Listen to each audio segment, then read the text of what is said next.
Vesvese veriyor. Vesvese vermek.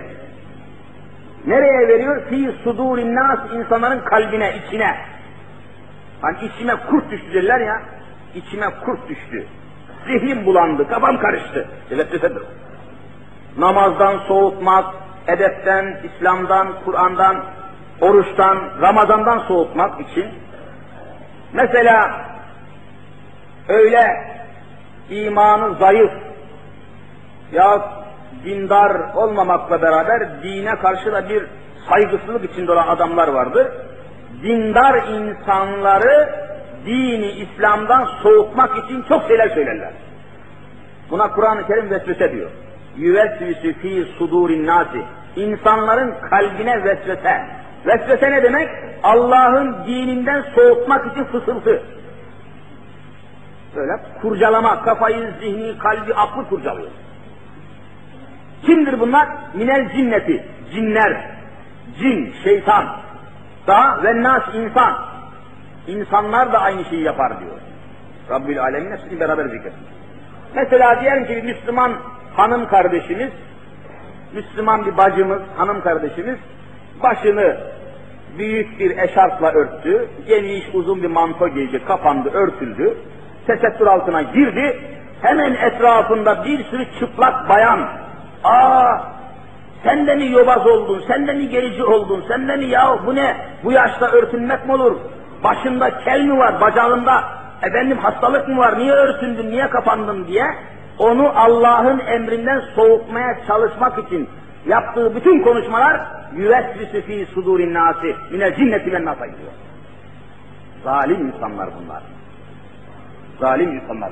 Bir arkadaşımız anlatıyor, kapanan hanımı, örtünen, namaza başlayan, tertemiz, makyajı terk eden, ruju, ojeyi, boyayı, cilayı neyse, pedikür, menikür, kuaför, bütün bunları bırakan, terk eden bir hanım kardeşimiz oldu da, onun efendisi anlatıyor, daha evvel diyor, hocam diyor, biz gayet sosyete hayatı içinde açık saçık, din iman tanımayan bir hayatımız vardı diyor.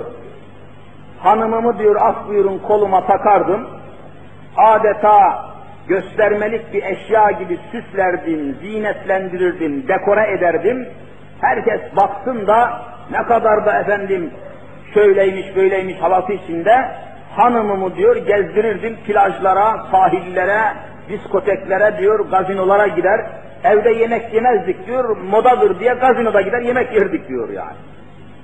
O zaman diyor mahallede herkes diyor bizi ilgiyle izlerdi, bizi çağırırlardı, otururduk, kalkardık diyor, falan bey bize gelin akşam yemeği bize yiyelim, çayı bize içelim filan. Muazzam itibar semtlerinde. Ne zaman diyor hanım kapandı, namaza başladı diyor, şekil değişti, ibadet hayatına yöneldik, herkes kapısını kapattı, aman bunlarla görüşmeyelim, bunlar gerici, yobaz oldular diye kimse ilgi duymadı bize kadar. Ne zalim cemiyet görüyor musun? Ve tam aksine çeşitli vesveseler, fısıltılar, haberler, yalanlar, çeşitli böyle zorlayıcı, şüpheye düşürücü, insanı yanıltıcı, şaşırtıcı propagandalarla, sloganlarla soğutmaya, bir akşam geldim ki diyor, hatun diyor, hüngür hüngür ağlıyor diyor. Ben tekrar açılacağım dedi diyor. Niçin hanım, neden işte falan hanım geldi, senin başında kel var galiba, bir hastalık var ki sen kapandın dedi diyor.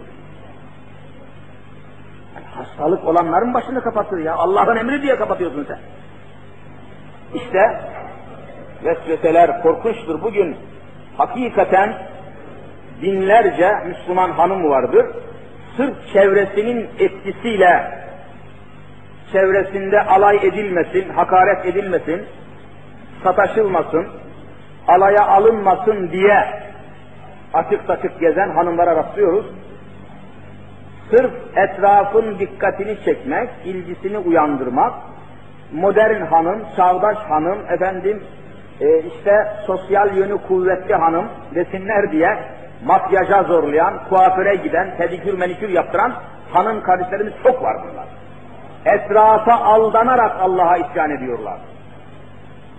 Fakat geçen ders dedim ki bu aldanma çok çirkin bir aldanmadır.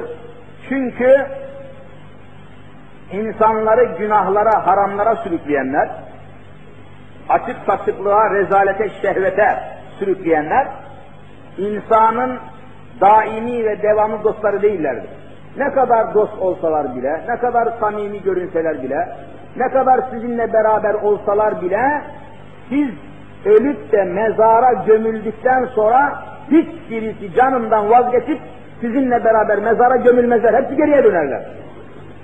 Sizi yalnız bırakırlar. Yapayalnız kalırsınız. Allah'a vereceğiniz hesaba hiçbir iştirak etmezler. O halde insanın ebedi dostu, samimi dostu, ezeli ve ebedi rahmet kaynağıyla insana dost olan Hazreti Allah'tır Celle Celaluhu. Ona isyan etmemek lazım. Arkadaşlarım darılacak, kızacak, küsecek, beni aralarına almayacaklar diye. Zaten sonunda seni aralarına almayacaklar. Sen mezara, o diskoteye dönecek. Zaten seni aralarına almayacaklar. Aralarından seni itecekler zaten. Sonunda böyle olacak zaten. Mecbursunuz ayrılmaya, mecbursunuz kopmaya. O halde onların hatırı için Allah'a isyan edilir mi? Günaha insan sürüklenir mi? Bunlara aldanmak mümkün müdür? O bakımdan bilhassa bu konuya çok ehemmiyet vermeli. Çevrenin tesirini tabii inkar etmiyoruz. Çok büyük tesiri var muhitin, komşuların, televizyon yayınlarının, gazetelerin ve buna benzer neşriyatın, çevrenin, etrafın çok büyük tesiri var. Çok büyük tahribatı var. Ama bütün bunlara rağmen Müslüman direnmelidir. Müslüman mutlaka sıkı durmalıdır. Mutlaka ruhunu teslim edeceği Allah'a isyan etmemenin savaşını, kavgasını vermelidir. Allah'a isyan etmemek için mücadele etmelidir. Başka türlü olmaz. Zaten imanın da varlığı buradan belli olacak. İmanı olan bir insan mücadele ettiği zaman imanının varlığını ortaya koymuş olabilir. Yoksa başka türlü mümkün değil.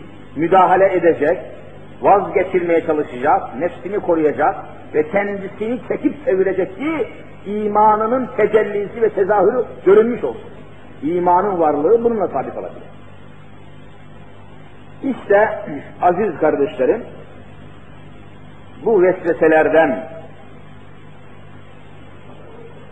o kadar çok ki insanları ibadetten soğutmak için, insanları Allah'a itaattan soğutmak için Kur'an'dan, mesela Kur'an deyince aklıma geldi, hani geçen ay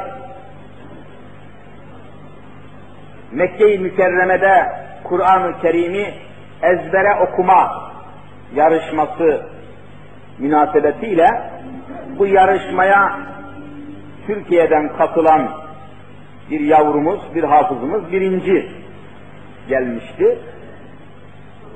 Ve çok kısa bir zaman içerisinde Allah'ın kitabını, 6666 ayeti hiç takılmadan ve hiç eksiklik yapmadan, takıntı yapmadan ezbere bütünüyle okumak suretiyle birinci gelmişti.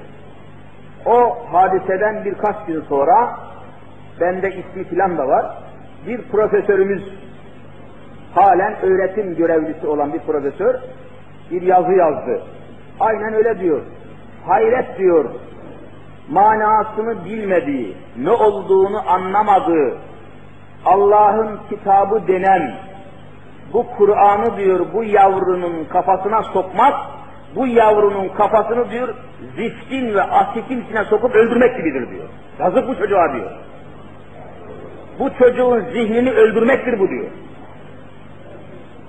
Ve bir yazıyla, bu neşriyat yapılacak tabii, yazılacak, yayınlanacak, bu yazıyı okuyan ailelerin çocukları, ya bak efendim bir ilim adamı, Kur'an'ı tamamen ezberleyen çocuğun kafası ölür demiş, ben bir daha Kur'an okumayayım diye bir soğuk. Bu kanalımızda gündemle bağlantılı, İslam'ı ve insani değerleri ön planda tutan paylaşımlar yapıyor, kalplere dokunan içeriklerle sizlere ulaşmaya çalışıyoruz.